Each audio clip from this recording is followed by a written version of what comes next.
All right, everybody, we're going to go ahead and get started. I have received a couple of messages that people are struggling to, I guess, log into the webinar. So hopefully folks will be jumping on over the next few minutes. Welcome, everybody. TGIF, it's Friday. Wave at me if you're on video. Good morning. I already see some friendly faces. Okay.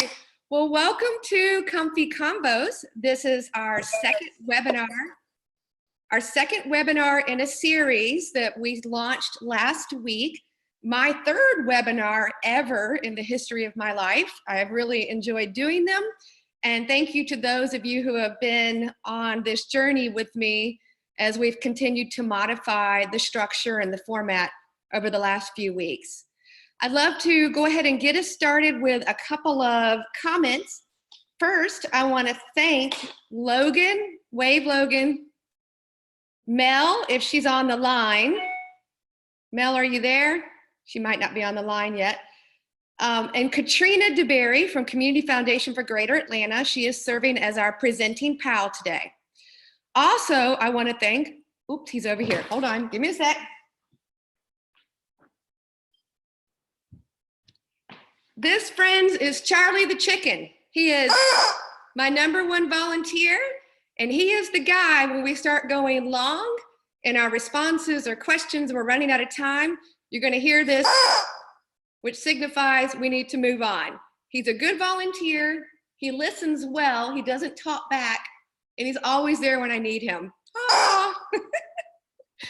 Also, I'd like to let you guys know, Logan will talk a little bit more about it later today, is that we have scheduled another webinar next Friday, 11 a.m., same time, same place, and we'll be talking about communications and technology.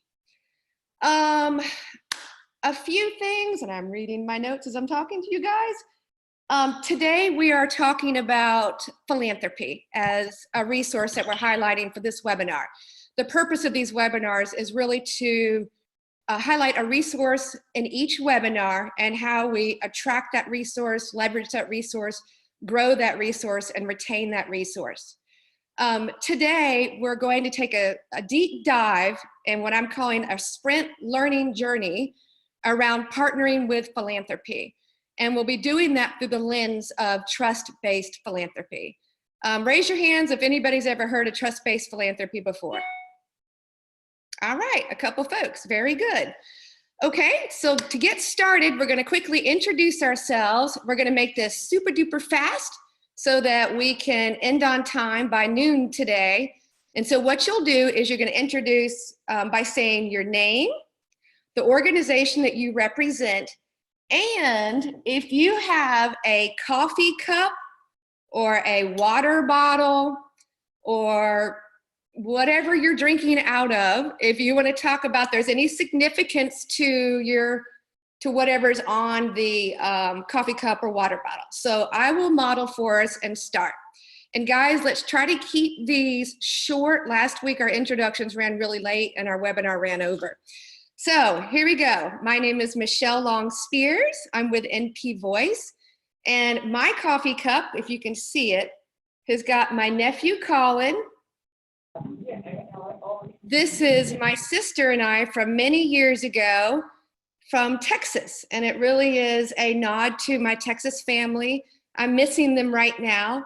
And I'm missing the blooming of the bluebonnets. If you can see super close, all the bluebonnets in the background.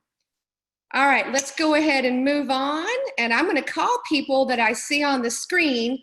And for those with phone numbers, we'll have you jump in towards the end. Dr. Bernstein, you are up.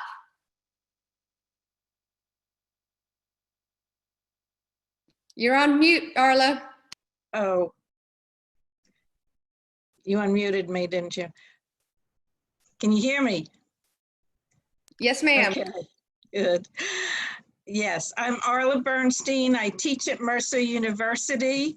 And this cup is one of the Mercer's colors, but it's not a Mercer's cup. It's from Kono's Cafe in San Diego.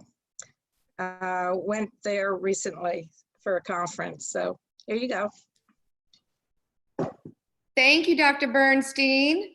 Let's hear from Janine. Hi, Janine. Long time no see. Hi, my name is Janine Perkins. I'm with Phil Ministries, better known as Meals by Grace in Forsyth County. And I do not have a cup. Almost everything is in the dishwasher right now because I've got so many people living in the house. I had a water tumbler at one time, but it's gone. All right. Well, that's so excited to be here. Thank you. I'm glad you joined us. Okay, let's go ahead and move on to Ashley. Hi, Ashley. Michelle? Yes. This is Ashley Lumen, and I work with Los Niños Primero as the development coordinator. I'm also without a cup or without a water bottle. So here I am, Sandy Springs, and so happy to be here. Thank you, Michelle. My pleasure. Glad you could join us, Ashley. Long time no see. Good to see your face. Nice to see you. All right. So Maritza, you are up. Hello, hello. Hi, Michelle. Glad to see you. Very optimistic this morning, and you are very happy.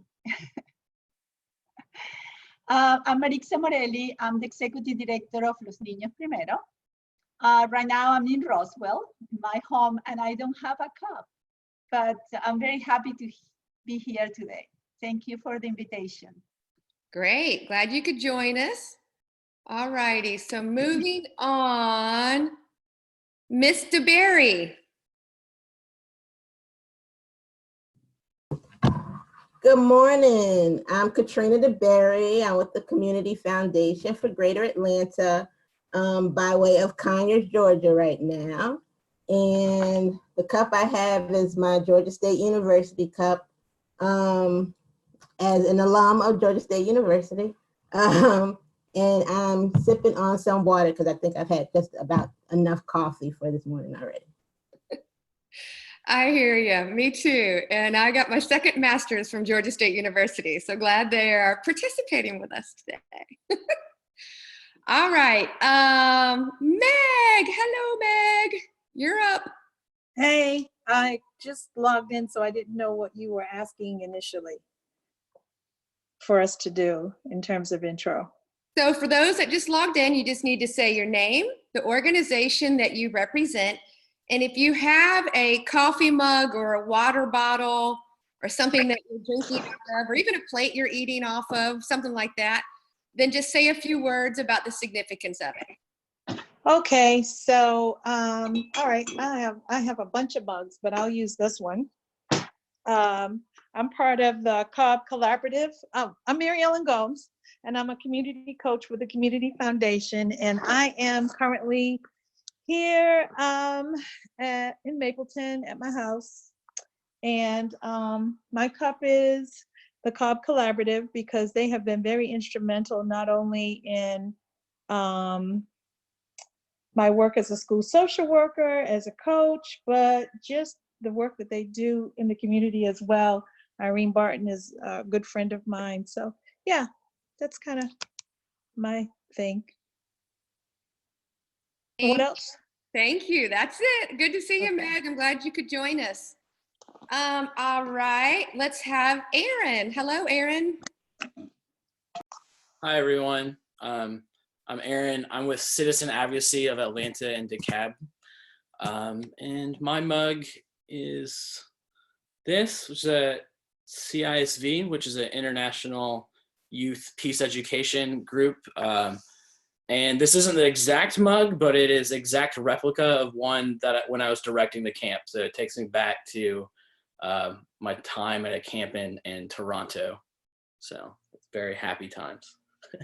Oh, wonderful. What a good memory. And it's a nice day to have a memory like that, at least in Atlanta, for those of us that are here. Yep.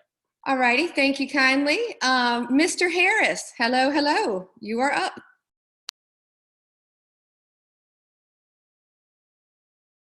Morning. Hi, Gary Harris. I'm Managing Director for the Center for for sustainable communities. We're all about making communities greener, cleaner, healthier, safer, and more climate resilient. And we do that through an equity and environmental justice lens.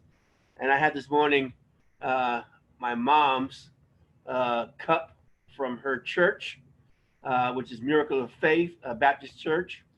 She passed last June, but her cup lives on. She was a deaconess at the church, and that's one of those ladies that sit up front with the big white hats on that tells the pastor what to do. So here's the mom. Oh, it's nice to have your mom here in spirit. Thank you for sharing that with us. All righty, moving on to Asif. You are up, sir. All right, let me unmute myself here. So I have, my name's Asif Jasani. I am with CCS Marketing and Technology. We help small and medium-sized organizations with their IT and marketing needs, and I think we'll be presenting next week. I want to talk about two quick things. One is my water bottle. I'm trying to drink as much water as possible, but behind me has become a staple of all of my conference calls.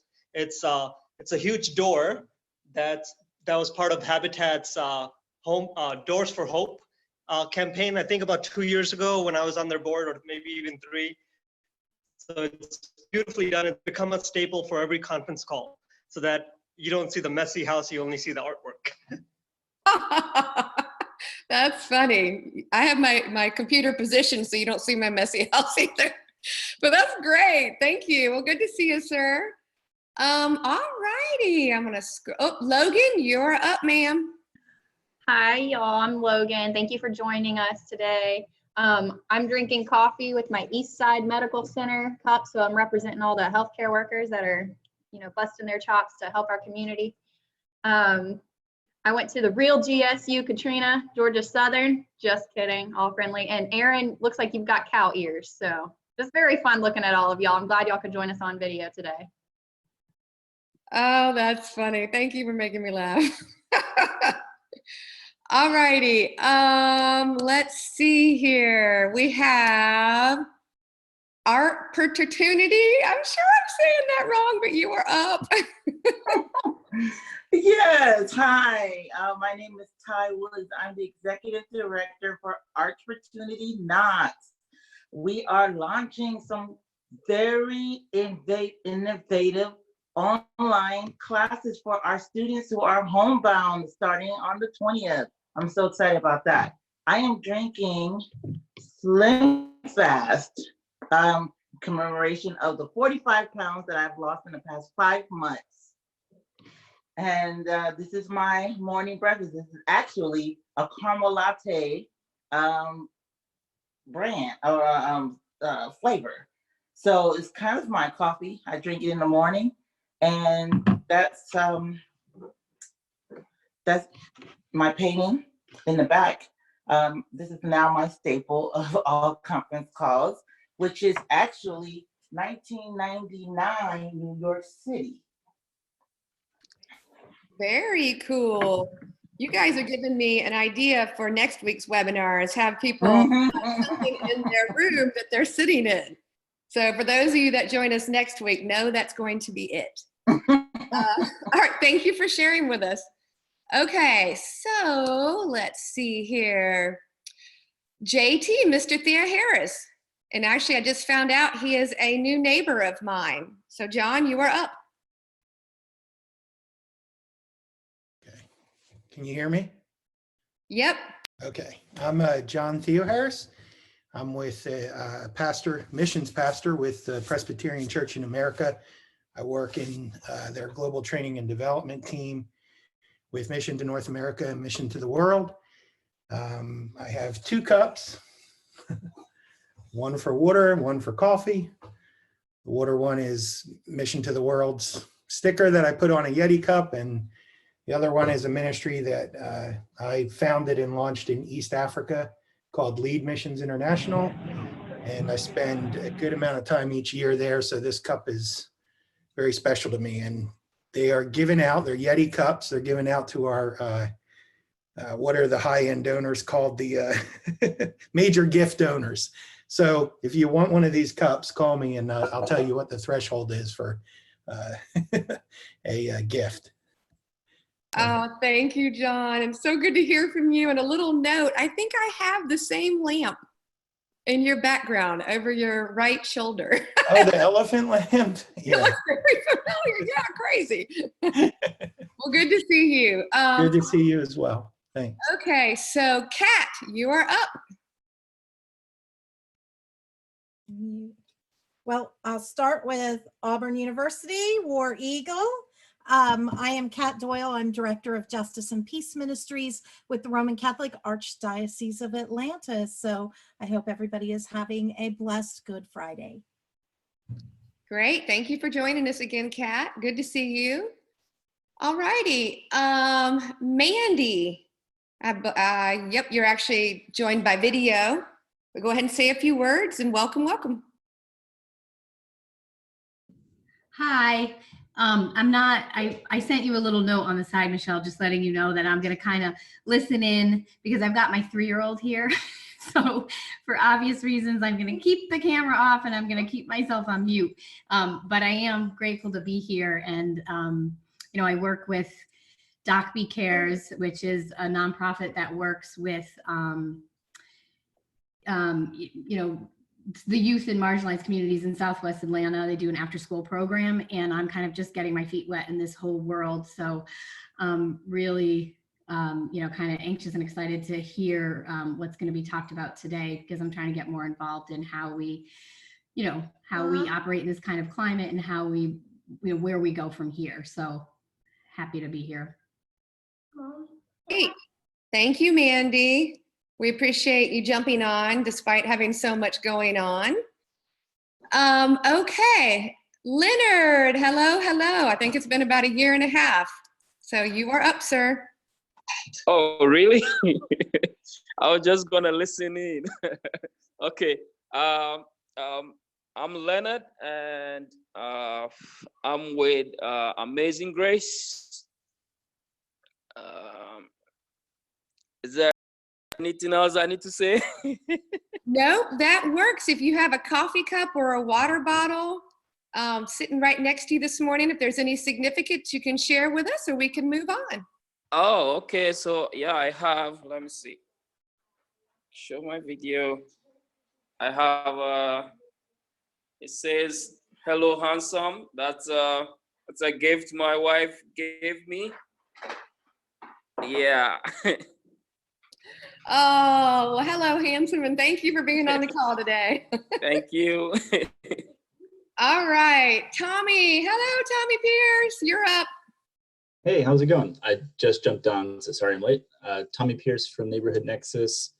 And if we're talking about coffee mugs, I just put my Wash for ATL mug in the dishwasher, and I have my Pit mug right now.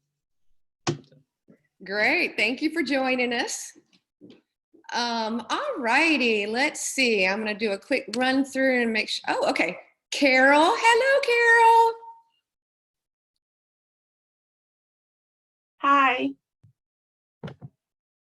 Hi, this is Carol. Sorry for being a little late. I was on another meeting. I don't have a coffee mug because I don't drink coffee, and I did my tea earlier and bottled water. So I'm from Oakwood Trails Neighborhood Watch Group in Rex, Georgia. Great. Thank you very much for being a part today. And actually, I'm right now actively working with Carol and her group. Okay, we have got, let's see, who else? Okay, we have got, I think I've gone through everyone that is on video. So for phone, 404-936-8131, you are up.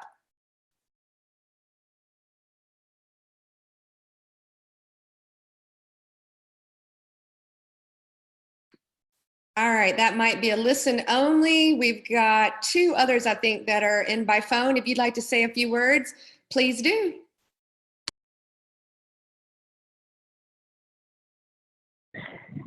Hi, Michelle. It's Cheryl Courtmeyer from the Corporate Volunteer Council of Atlanta here.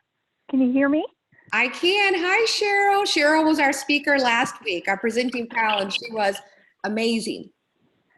Well, thank you. You got enough video of me last week, so this week I'm phone only. But I do want to tell you quickly about my mug.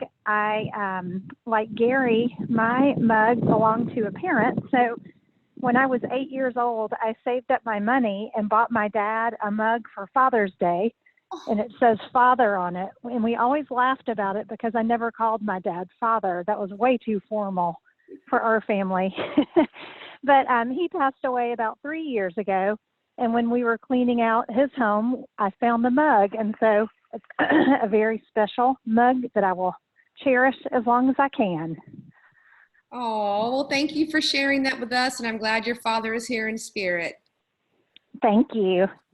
All right. Anybody else on the phone or anyone on video that I missed? Now is your time to introduce yourself. Otherwise, we're going to go ahead and move on. Yeah, this is Leonard Robinson, and I'm a sustainability strategist for the Archdiocese of Atlanta. And it's been a while since I've seen you, Michelle, and I'm glad to be on the call. Yes, it has been a couple of years. So good to see you, sir. All righty. Anybody else? This is Calvin. Hi, Calvin.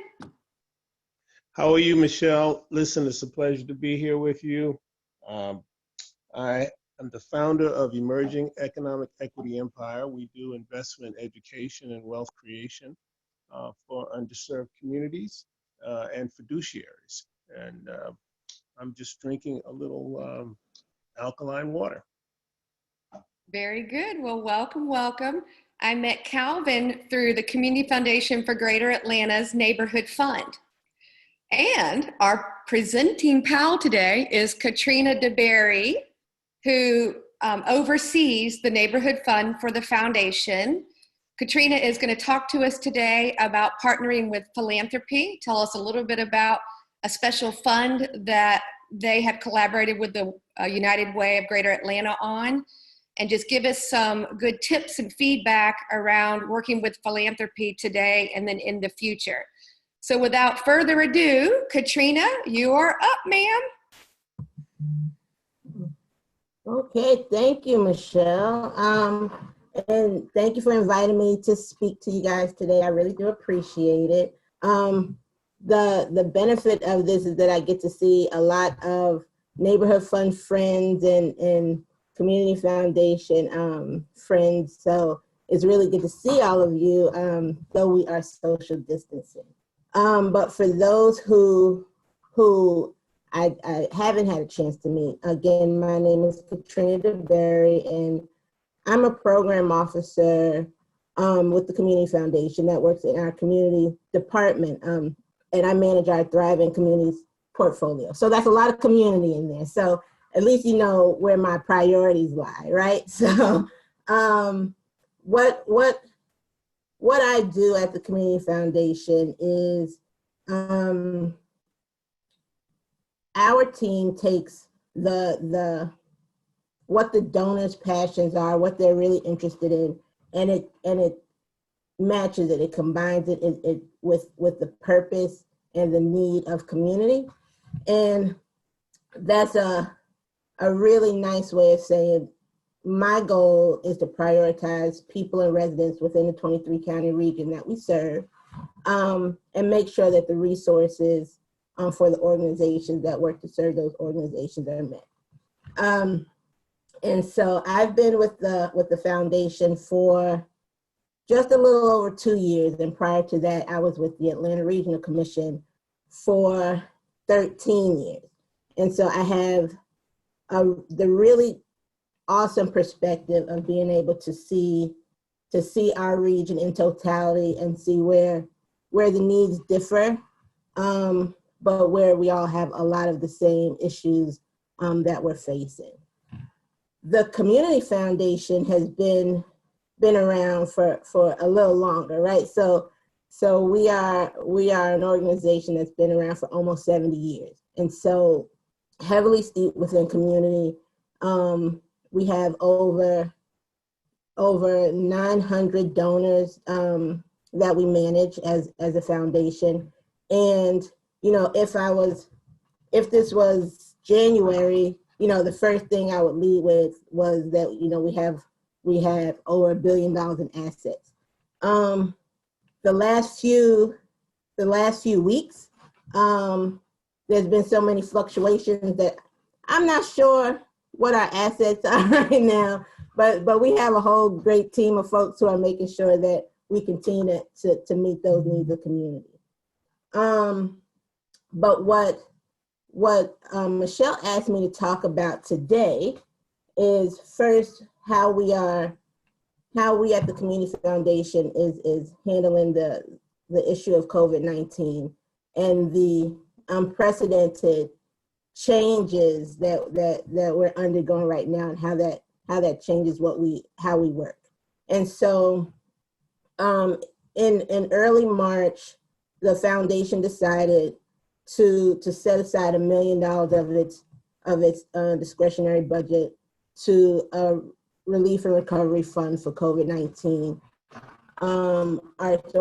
organizations, and we did that in partnership with the United Way. And the United Way gave $500,000 of its funds to support that effort as well. Since then, we've had additional support where that response and recovery fund has grown to over $11 million. And to date, we've deployed just over $8 million so far in emergency relief. And so as organizations, there was a lot of questions around what our priority areas for that support was. And we felt that emergency relief, education, housing, health, food access were the things that we really wanted to tackle. And so what we did in those first few weeks is try to deploy the resources to the organizations that we knew had the capacity to disseminate those funds and deploy those resources to community quickly. And where we are now is that we opened it up at the beginning of this week for other organizations to apply.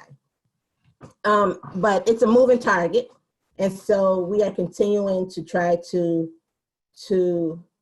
manage those efforts and be nimble enough to move as we see things change. This pandemic has really brought to light all of the issues of lack of resources and disparities in our communities that we in nonprofits already have been aware of, but it really shines a light on it. And just to go back a little bit, at the beginning of last year, the Community Foundation updated a strategic plan to focus on creating more access to opportunity, creating more equity of opportunity for our residents. And it was our intent to take this year and really implement that strategy. What we have done is combine both where we had intended to implement and really take a focus on first helping to meet this immediate need, but really through our efforts to move toward recovery, that's where I think we'll see a lot of those conversations and implementations of a more equitable strategy and approach to philanthropy, where we'll see that move. And I'm hoping that that we can do that in a way that gives more opportunity to those who we see have been affected the most right now.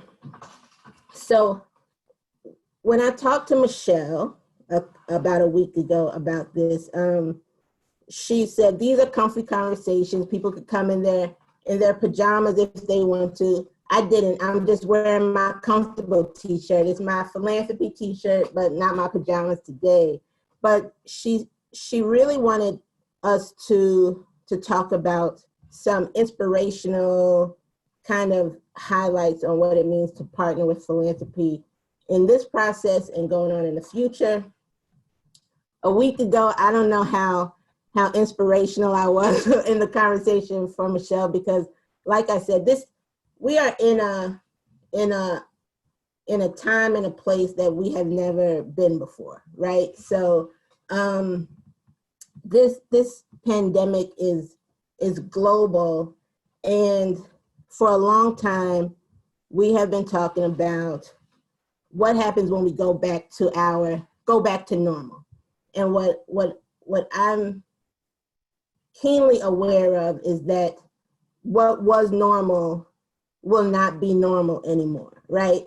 And that what I wanted to make sure that I got across is that we, as nonprofits and grassroots organizations, are used to being able to pivot and adjust quickly.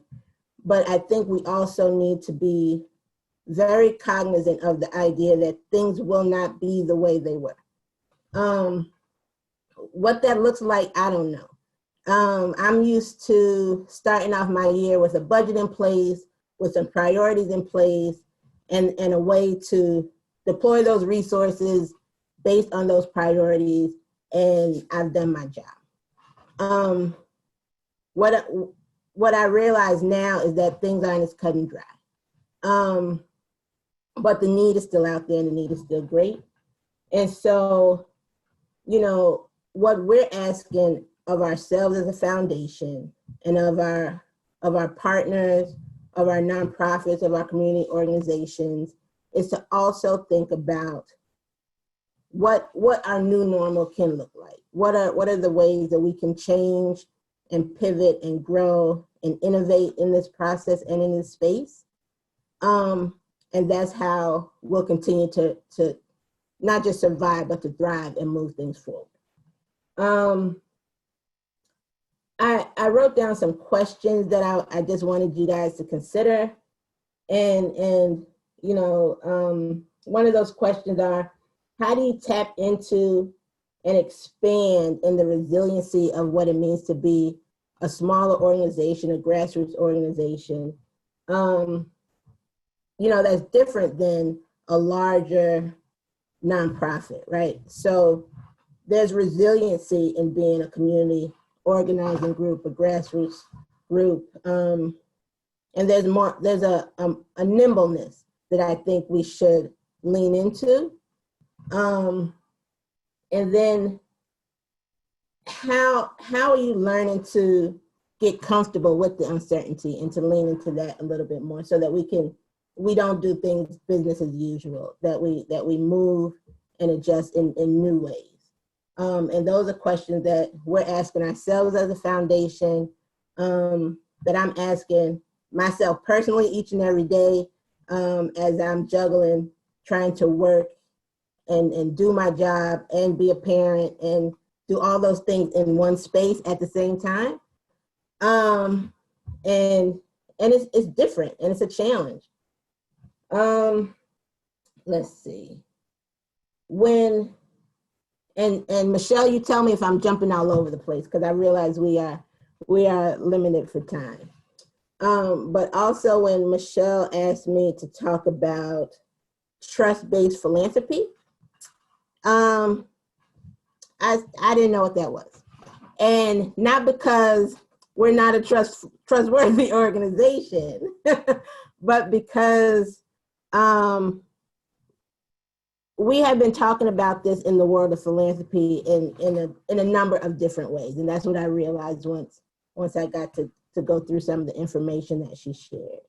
And so one of the ways in which the foundation has I think always been a part of those trust-based conversations is through our neighborhood fund and through our partnerships with community, and being able to support those groups in the work that they're doing in the cities and counties in the region. And one of the neighborhoods that we have been primarily focused on was a neighborhood in Atlanta. It's called Thomasville Heights.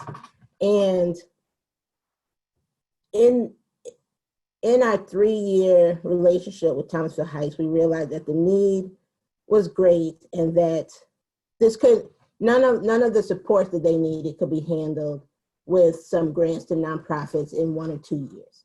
And so we took a longer term commitment as an organization to support that community. And as a part of that, we created a participatory grant making structure called Thrive Thomasville Heights. And participatory grant making is a mouthful, but it's just community-led grant making, right? It's where we say, though we are the funders, we don't know, and we're not the end all be all in what your community needs and how those resources should be deployed. And so we've taken an intentional approach to having community make those decisions through small micro grants. And we are coming off of the first year of that process. And I think in that process, what we've learned is that the community is always thinking of how they can be better, right? And there's an advisory committee who looks over applications, and that committee is comprised of a number of folks, right? From 16-year-old student of the high school in that area, some senior residents, some folks who live in both the local apartment complex, the homeowners, and they're all trying to participate in how they can make their communities better. I saw Cassandra Kirk popped up. I just want to say hi.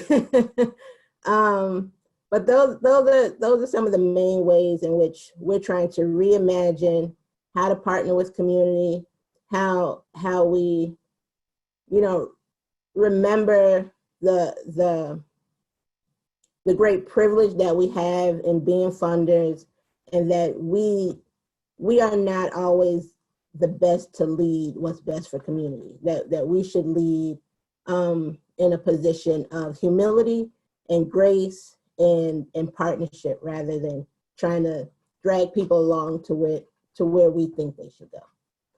So I'm not sure if I went over my 10 minutes, but I'm gonna open it up for questions, because I know I said a lot in a little bit of time. Wonderful. Thank you, Katrina. This is Charlie the chicken kind of high-fiving you. And everybody, Charlie the chicken is orange, and it's really a nod to the Community Foundation for Greater Atlanta, the neighborhood fund that Katrina oversees for really getting me started doing training with nonprofits and community groups. So I will always be grateful. Okay, so we have had some questions, and I'm gonna go ahead and get started. One that was messaged to me for you, Katrina, is, if our nonprofit doesn't have any reserves, what should we do, and what should we expect in the future? If you don't have any reserves, that's a difficult question, right? Because the reserves are put in place for emergency situations like this. So my first reaction would be to really look at your cash flow, what assets you have, what things can be cut and adjusted. The CARE Act is one of the things that we've really been hearing a lot about. And as more resources are really coming up to the forefront, I would apply. I've had a lot of questions about some of our grant processes now, and whether it's smart to apply or not smart, or do they meet all the criteria. And I just think that we're in a place where if it's close, apply, see what resources are out there, and see what you can get to kind of keep yourself stable. And as an organization, I know it's hard, especially if you're a startup, to try to have a good reserve, but I feel it's a good practice to have, right? Because you have to plan for the unexpected if you can. Great, thank you, Katrina. A second question is, our organization hasn't applied for CFGA funding since 2016 because of the audit barrier. Has CFGA removed such barriers for grassroots smaller organizations responding to COVID-19?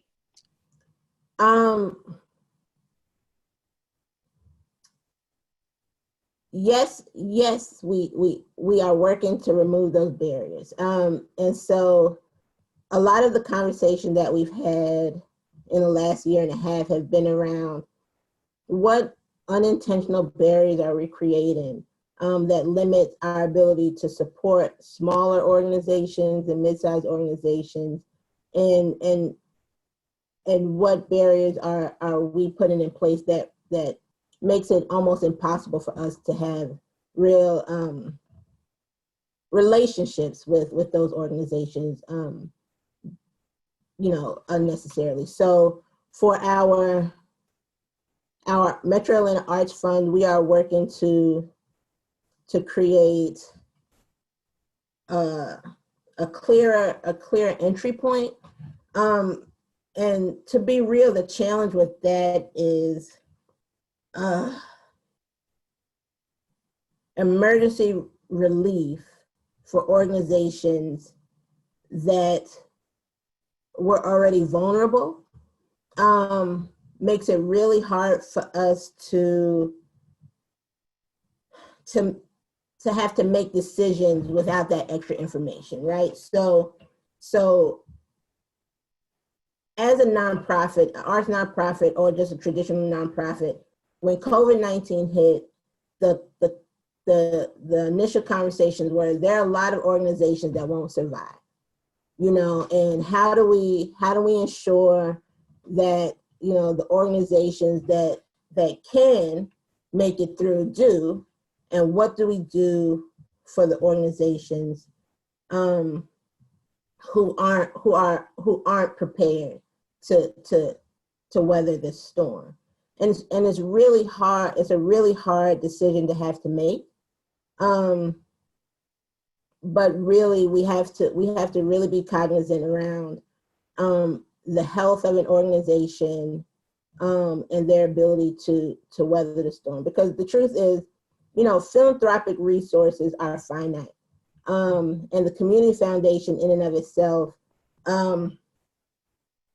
we have a limited amount of resources with which we can deploy, and so we have to recognize that and make some tough decisions.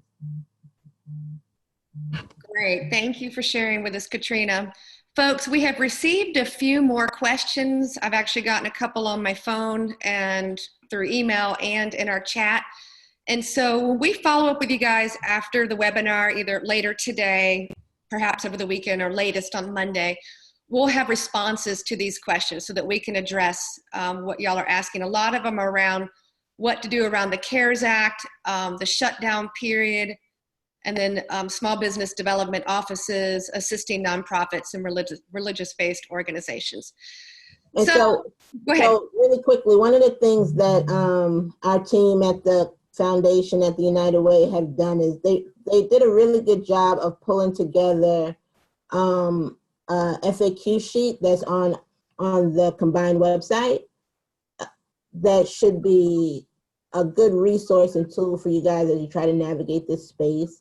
There's also a listening tool where they want to hear from nonprofits about what they're going through, how they're responding to COVID, and what the gaps are, so that we can continue to be nimble with our approach to relief and recovery. So I would encourage you all to go to that site, and I can send that to Michelle, and she can send that out to you all. So a lot of the questions around the recovery and relief efforts should be answered through that. And you can also always just reach me directly by email if you have specific questions further on. Great, thank you for lifting that up, Katrina. We would be remiss if we did not mention that. We are going to send a link to a resource list, and Katrina, I'll get with you directly on making sure that we get that included on the resource list. All righty, folks, for everybody, let's give Katrina a hand, best you can. Thank you very, very much for being on our webinar today and being our presenting pal. A nod to Cheryl Cordemeyer, who was presenting pal last week, and then to Asif and Logan, who are going to be our presenting pals next week on communications and technology. Okay, so moving on, folks, to the sprint learning portion of our webinar. Give me one quick second. It takes a minute for me to pull it up.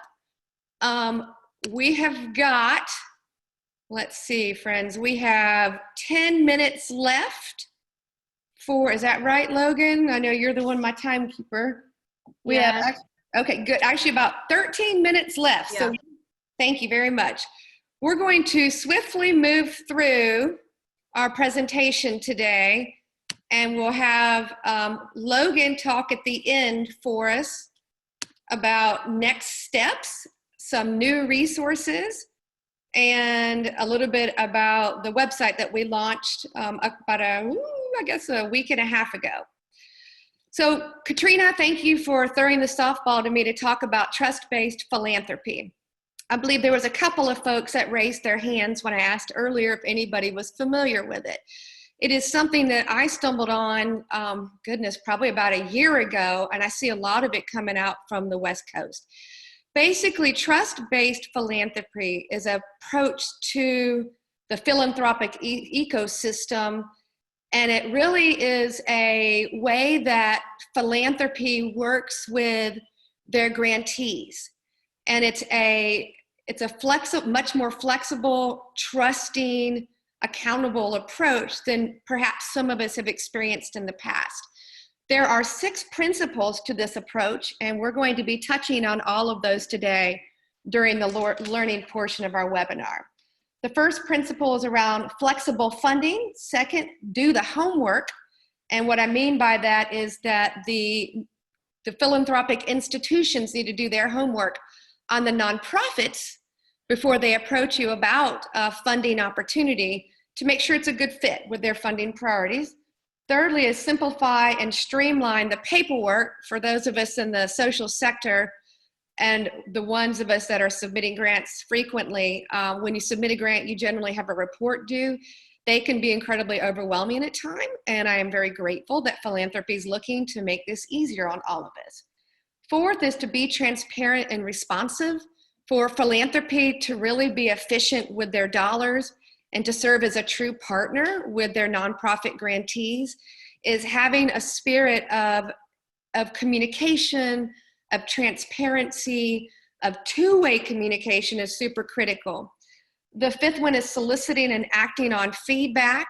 That really is a nod to the notion that if we work together and we provide them ideas and intel on what's happening on the ground, then they in turn can solicit feedback from nonprofits and act on it by perhaps shifting funding priorities, a different place-based focus, etc. And lastly is supporting beyond the check, so non-monetary support. All righty, our presentations ever since last week has actually changed, and it is my attempt to be more interactive with the learning portion. And so what you see on the screen, my friends, is the 6 different lenses we've been talking through since we kicked this off 2 weeks ago with our webinar, our very first webinar on resource development. And so I've categorized the 6 lenses into 3 different areas. 1 is leadership, 2 is vision, 3rd is impact. And so what you see on the left side is under leadership, you see confident. And what we're saying at this point in time now, it's time for you to be bold in your leadership. Under vision is creative. Nonprofit professionals like myself, we've always really, hung our hats on having creative programs, creative solutions, et cetera, is really going to that next level and having an innovative solution, an innovative response. And we're seeing a lot of that right now. And lastly, but certainly not less important, is around impact. is that to truly be impactful, we need to be collaborative. And then to take it to the next step, we need to be transformative. And so that we really are on that journey towards our North Star. You know, really, what are we visioning in the long term in the issue area we work on, in the movement we're a member of, etc. So to talk about this, I have, with some support from my friends in Philanthropy, have developed some tips and tricks around each of those three categories. And then we're going to put it out there to you guys. At least one person talk about maybe a bold leadership strategy that you've implemented recently, or perhaps one that you want to implement soon. Since we're running short on time, I will just share a couple of tips and tricks, and then we'll move into the participatory portion of this category. And so to be a confident leader, one thing you need to do, if you've not already done so or heard from them, is touch base with your current funders. Right now, funders are rethinking their strategies. They are crafting their philanthropic message. If you haven't received one, they're in the process of doing it. Many of the things that they're doing is considering shifting program funding to general operating support. That's something that came out a couple weeks ago, and we talked about it on our resource development call. Another is that there, perhaps with some of these philanthropic institutions, opportunities to request additional unrestricted funding. If you have not looked into that, look into it. Thirdly, extending grant application deadlines and grant report deadlines. Woo, woo, that is awesome. Next, if funding is not scheduled until Q3 or Q4, go back, friends, and ask for it now. Some foundations are actually giving their funding early. So if it's not scheduled for November, maybe if you ask, remember you have to ask, you can get it in May. Explore multi-year funding options. Maybe you have a 3-year funding grant agreement, and you've got maybe $10,000 this year, 20 next year, and 30 the following year. Maybe they'll be flexible, remember, trust-based philanthropy, and possibly giving some of that funding to you now when you need it most. And so they're renegotiating a lot of the existing grant agreements. If you haven't put together a leadership message on behalf of your organization, nonprofit friends, it is time to do it. Make sure it is updated on your website and it is distributed through your traditional and social media. We'll talk a little bit more about this next week. Lastly, before we move on, is addressing your 2021 funding needs ASAP. Everybody's thinking about 2020, but your board, if you have one, if you're a community group, the leaders of your group, you need to start thinking about 2021. We're going to blink our eyes and it's going to be here, and it will still be the new normal. All right, turning this over to anybody out there who has an example or something you'd like to share around bold leadership. It is y'all's turn to talk. Oh, hi, this is Asif. I'll talk about one of my clients. They're a group of an organization, a membership organization, and one of their biggest fundraisers in the year is they do a vendor workshop or a vendor show. And one of the things they've tasked me with is actually figuring out a whole virtual vendor showcase at a conference. So I think that's bold leadership on their end, because that's their biggest fundraiser they actually do 2 events a year, and they raise almost all of their revenue through those 2 events. So now we're trying to figure out how to do it virtually with AI and anything else, any other tools that are possible. Great. Thank you for lifting that up. And I know that they're happy to have you helping them out. All right, moving on to vision.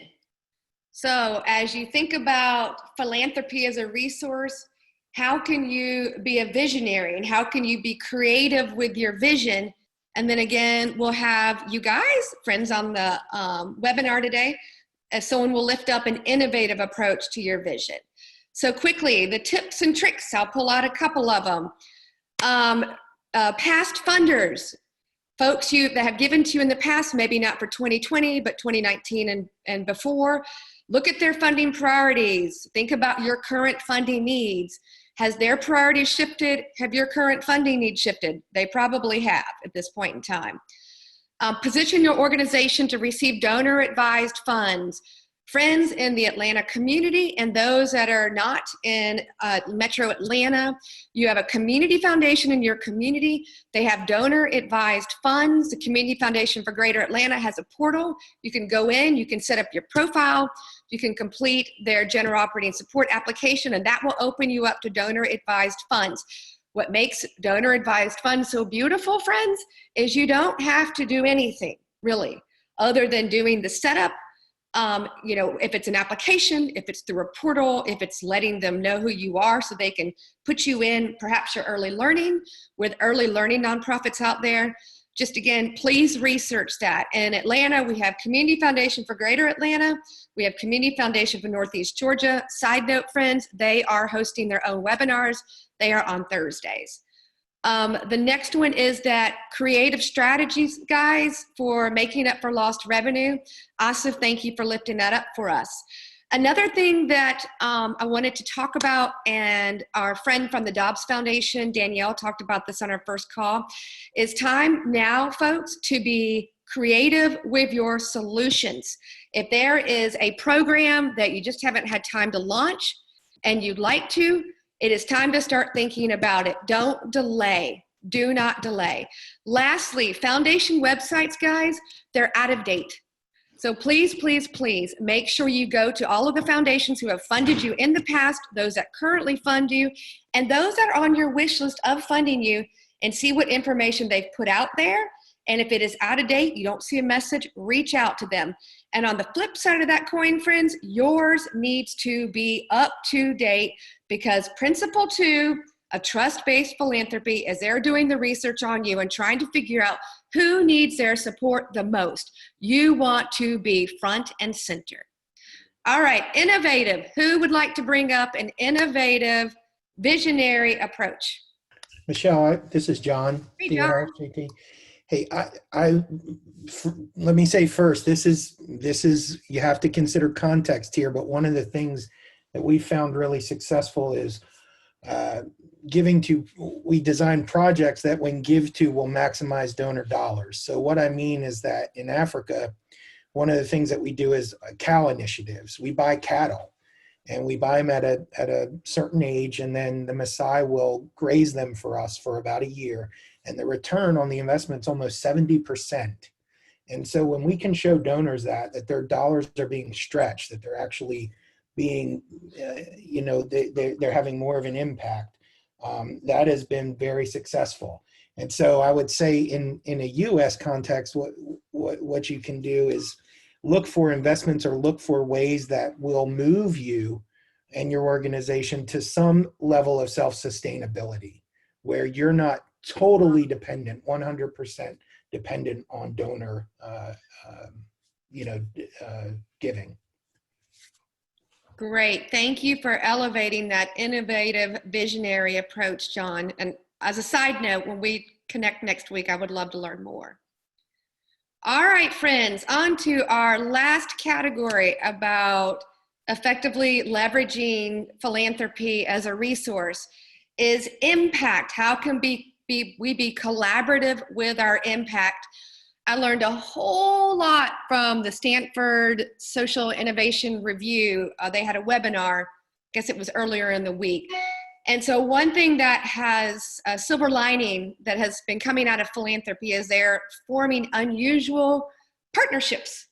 And so they're forming partnerships with national philanthropy down to local philanthropy. So I'm encouraging you as our social sector leaders to also consider forming these unusual partnerships. And so perhaps it's a partnership between, I don't know, a nonprofit that does, let's see, something around sustainability, perhaps with a corporate foundation where you normally wouldn't pursue them as a funder. So again, really try to think about out of the box around these unusual partnerships. Another one I'd like to lift up is that our new funding partners might be a little tone deaf to you now, because they are really focused on their grantees, the folks that they currently fund, and those that they have funded in the past. And so really to think about spending your time as you're trying to be collaborative and make sure that you're bringing these funding partners and you're working with them collaboratively, is to really think about leveraging those that have funded you in the past and not trying to pursue someone new. So just a thought to throw out there. Another one is explore, oops, you see my grammatical mistake, sorry y'all, the non-monetary philanthropic support.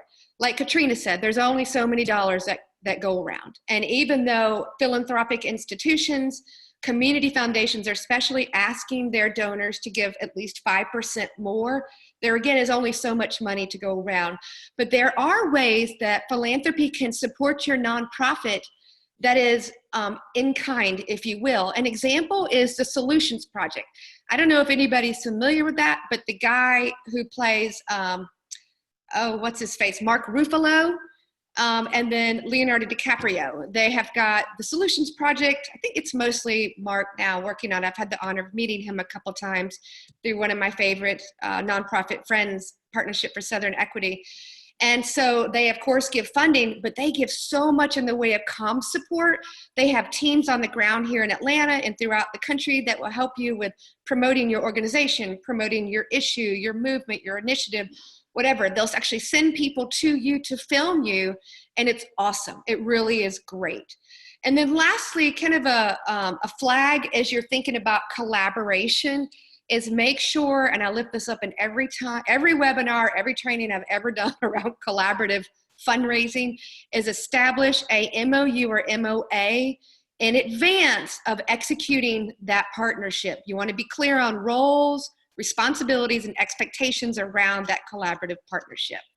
All right, to the next level then, who wants to talk about being transformative with your approach to having impact in your communities and on your constituencies?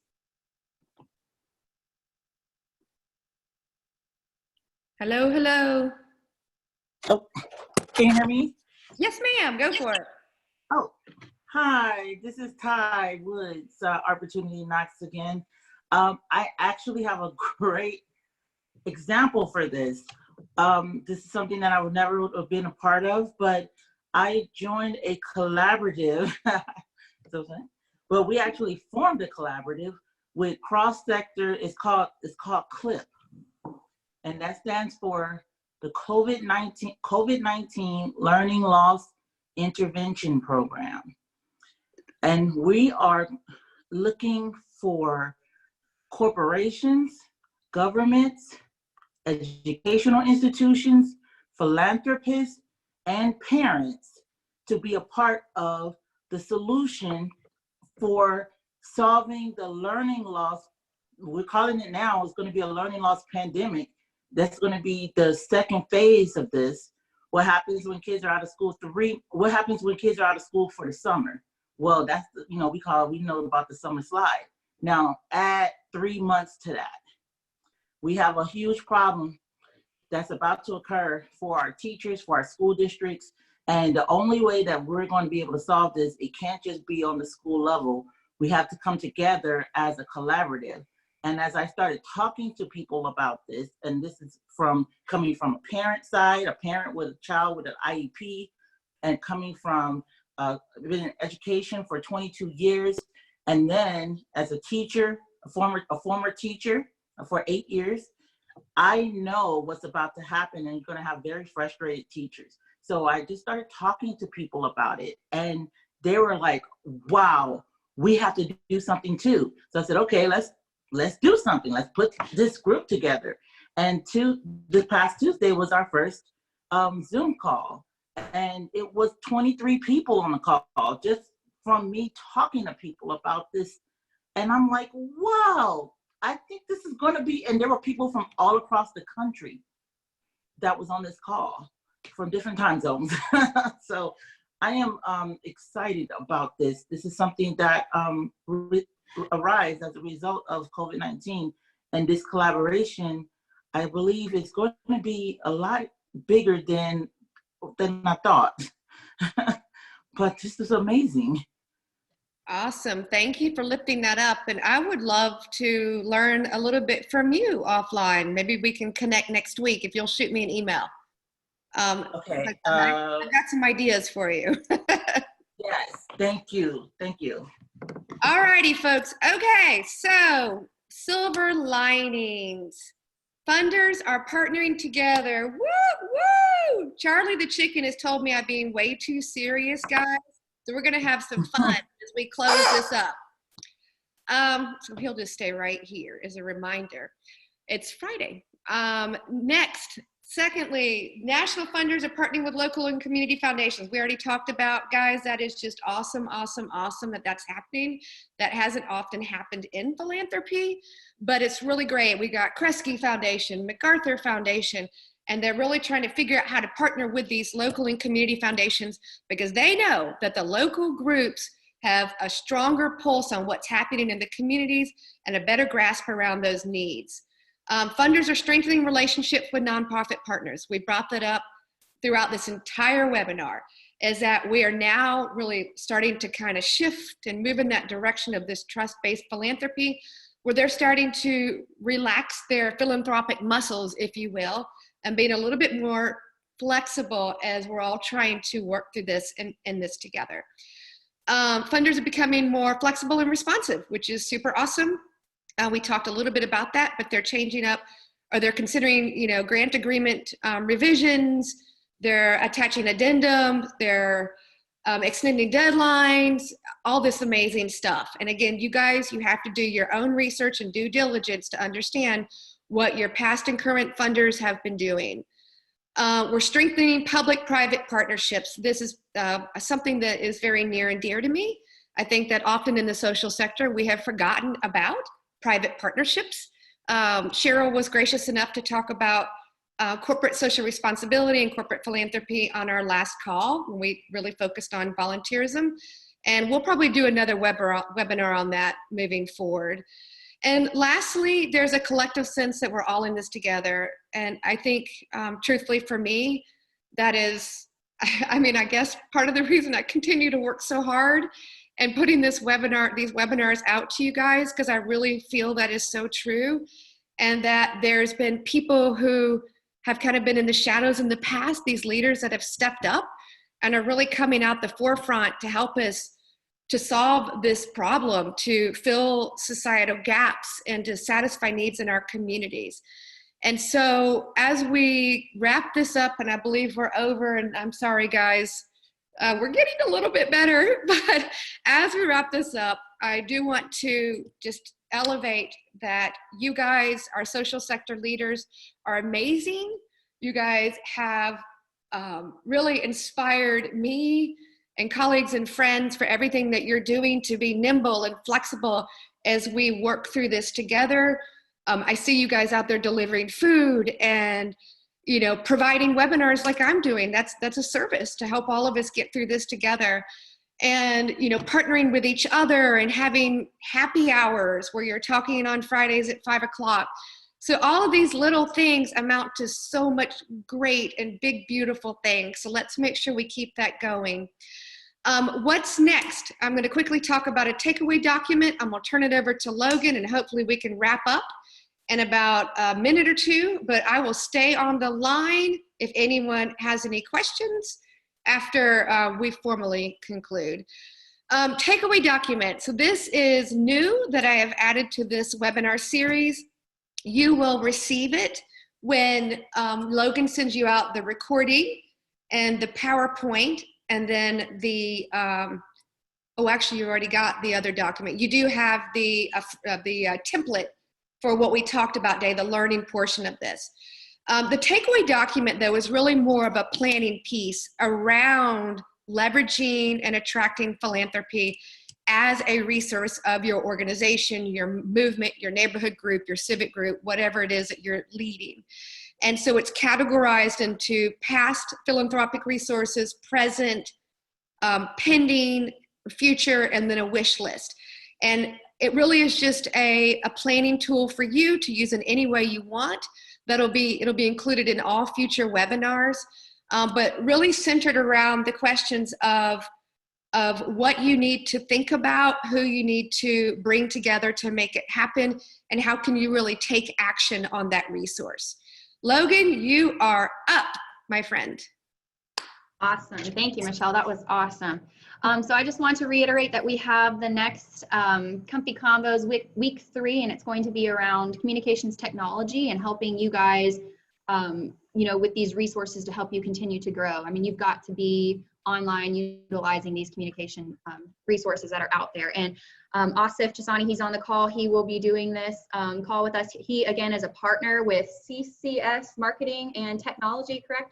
Perfect. So he's got a lot of great information to share. I also want to share with you guys that if you've been liking these webinars, free webinars that Michelle has been putting on and our great presenting pals, please like us on our different social media channels. We're on Facebook, Instagram, Twitter, and LinkedIn. And that is the easiest way to support businesses right now. And I implore you to also ask your followers to do the same. And please write a review if you're loving these things, and recommend NP Voice as well. It's super simple, quick, and an easy way to support us. Next, we have created on our new website, npvoicellc.com, an events page where you can see these upcoming webinars and register for them and see past webinars and download all the information, recordings, etc. And then the resources that we are making available to you through these webinars as well. Please reach out to me if you need anything as well. I'll put my email address in the chat box. I'm Logan Serrano. And I don't think I mentioned this, but I do marketing and communications with Leadership Gwinnett, which is an awesome leadership organization in Gwinnett County. So sorry if I spoke fast, but trying to get through this quickly. And thank you all again for joining us today. Thank you, Logan. She is a brilliant comms whiz, and I could not be happier with everything she's done to help make these webinars a success and make them happen and keep me from jumping off a cliff. So thank you, Logan. All righty, friends. Well, we ran 13 minutes over. I am sorry for that. And so for folks, looks like we've only lost a few people, but for friends who need to drop off, thank you very, very much for being here today. Thank you for everything that you're doing on behalf of our communities, the people that we serve, the issue areas that we advocate for. You are all awesome, beautiful, wonderful people. Enjoy your weekend. It's amazingly gorgeous outside, and I really hope that it's like this through Sunday. And that's it, my friends. So Charlie says goodbye. Thank you, TGIF. Big hug through the screen here. Appreciate everybody. Happy weekend. See you later, alligators. Bye, y'all. All righty. Okay, let's go ahead. And everybody, if you want to unmute yourselves. Logan, sorry, I probably shouldn't have said that, but questions. It looks like, Logan, I can't seem to manipulate this group chat box real well. And she is much better tech-wise. Do you want to read out any of the questions we got? And anybody who has questions, now is the time. Yes, let me see. Actually, I don't see many that were missed. I think people have been great about jumping in and helping answer some of the questions, like about the CLLIC collaborative information, but I think everything has kind of been answered. There were some previous ones I'll look at, but yeah, jump in if y'all need to. I'm kind of going back to look. Okay, what would you say is the #1 thing a small nonprofit should be working on in order to emerge from this shutdown period in a position to be a new client and partner with the community? Okay, that looks like that was for Katrina. So I think that was it, Michelle. That's all I'm seeing. All righty, very good. Anybody else have a question you'd like to lift up before we wrap up this webinar?